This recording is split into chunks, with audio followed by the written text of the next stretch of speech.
Hello, Mark. This is Vanessa Chen Pingshen, and my student number is S034123. I'm in junior class.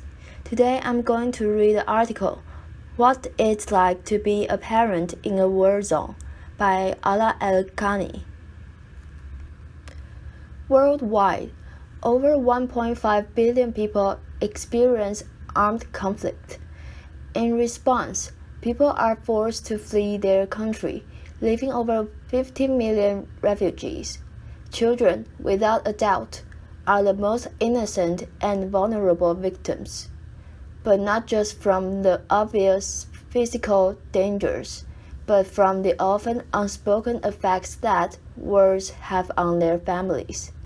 The experiences of war leave children at a real high risk for the development of emotional and behavioral problems. Children, as we can only imagine, will feel worried, threatened, and at risk. But there is good news. The quality of care that children receive in their families can have a more significant effect on their well-being than from the actual experiences of war that they have been exposed to. So actually, children can be protected by warm, secure parenting during and after conflict.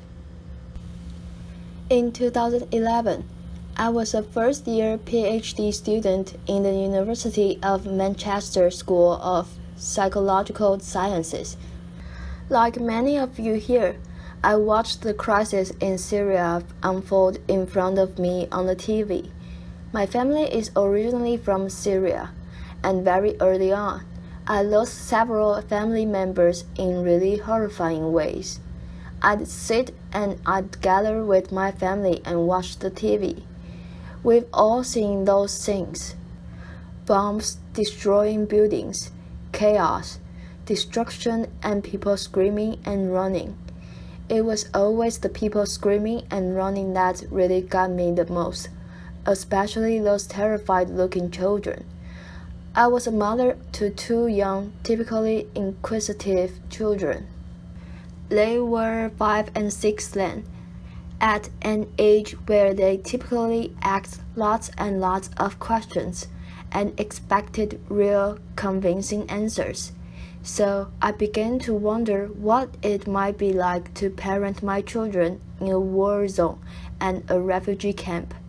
Would my children change?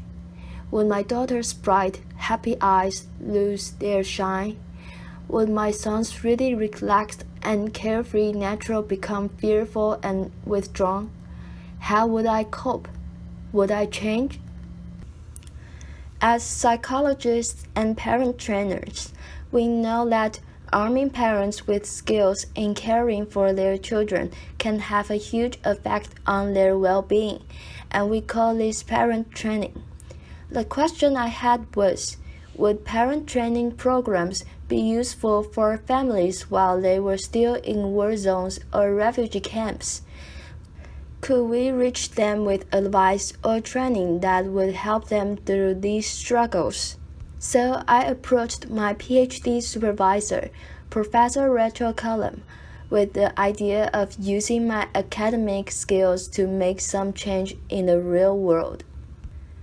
I wasn't quite sure what exactly I wanted to do. She listened carefully and patiently, and then to my joy she said, "If that's what you want to do, and it means so much to you, then let's do it. Let's find ways to see if parent programs can be useful for families in these contexts."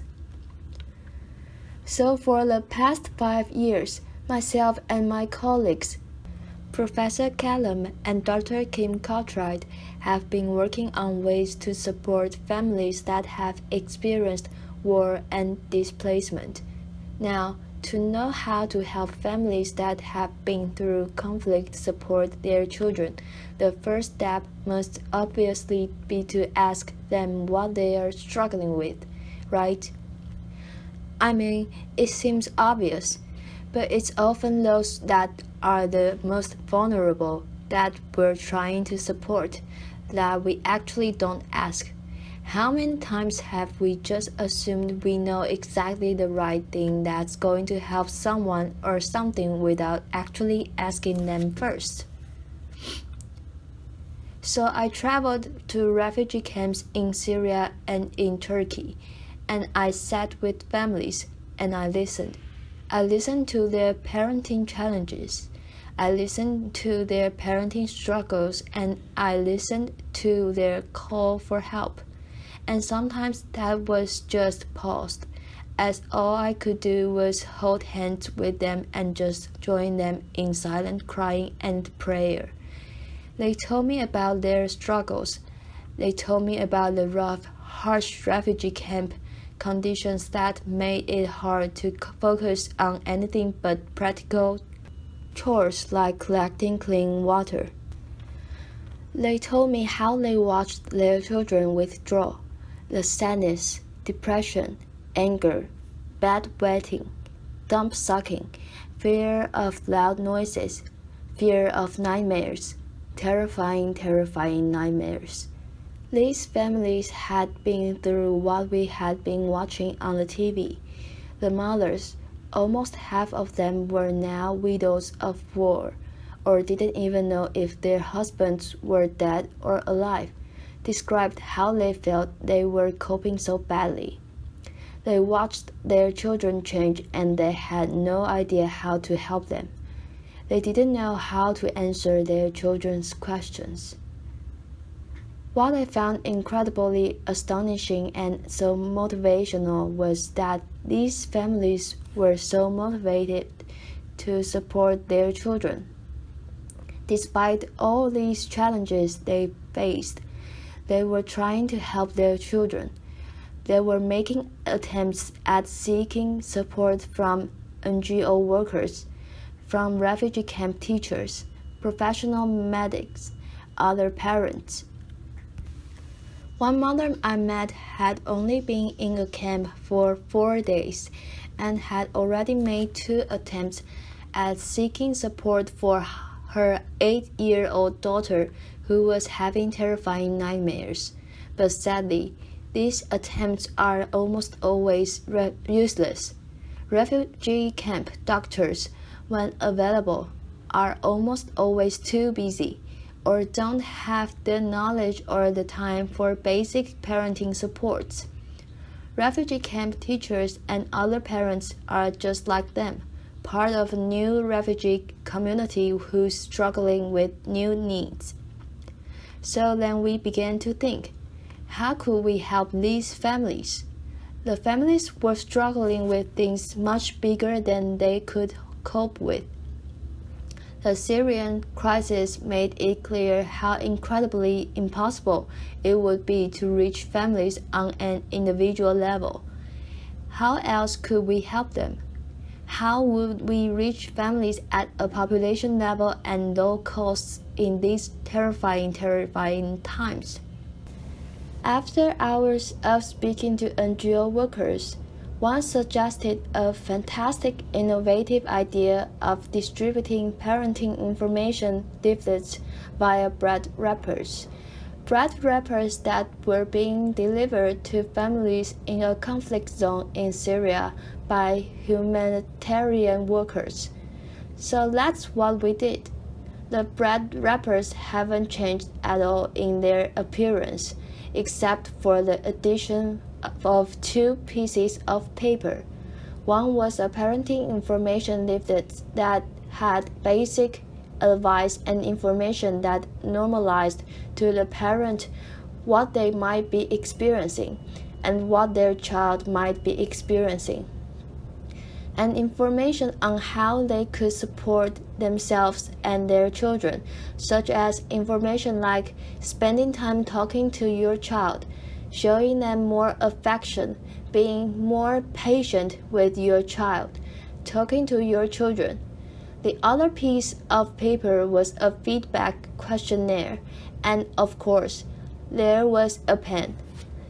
So is this simply leaflet distribution, or is this actually a possible means of delivering psychological first aid that provides warm, secure, loving parenting?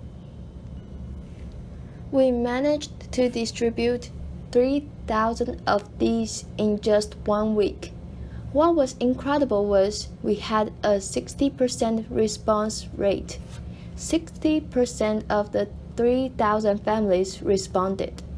I don't know how many researchers we have here today, but that kind of response rate is fantastic.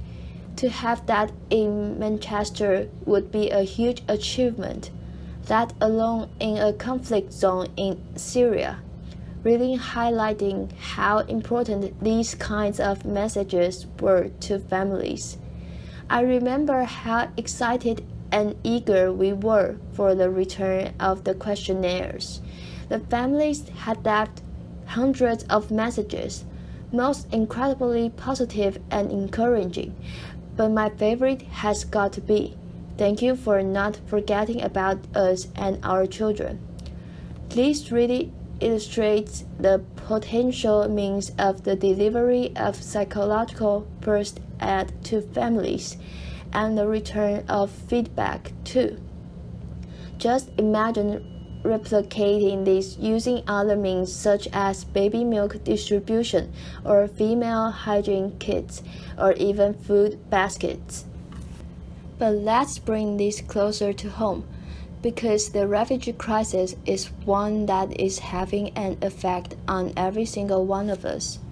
We are bombarded with images daily of statistics and of photos, and that's not surprising, because by last month, over 1 million refugees had reached Europe. 1 million. Refugees are joining our communities. They are becoming our neighbors. Their children are attending our children's schools. So we've adapted the leaflets to meet the needs of European refugees, and we have them online, open access, in areas with a really high refugee influx. For example, the Swedish healthcare uploaded it onto their website, and within the first 45 minutes, it was downloaded 343 times, really highlighting how important it is for volunteers, practitioners, and other parents to have open access, psychological first aid messages. In 2013, I was sitting on the cold, hard floor of a refugee camp tent with mothers sitting around me as I was conducting a focus group. Across from me stood an elderly lady with what seemed to be a 13-year-old girl lying beside her, with her head on the elderly lady's knees. The girl stayed quiet throughout the focus group, not talking at all, with her knees curled up against her chest. Toward the end of the focus group, and as I was thanking the mothers for their time, the elderly lady looked at me while pointing at the young girl and said to me, "Can you help us with?" Not quite sure what she expected me to do. I looked at the young girl and smiled, and in Arabic I said, "Salam alaikum, Shu Ismak. What's your name?" She looked at me really confused and unengaged, but then said, "Halul." Halul is the pet's name for the Arabic female name, Aala, and is only really used to refer to really young girls. At that point, I realized that actually Aala was probably much older than 13.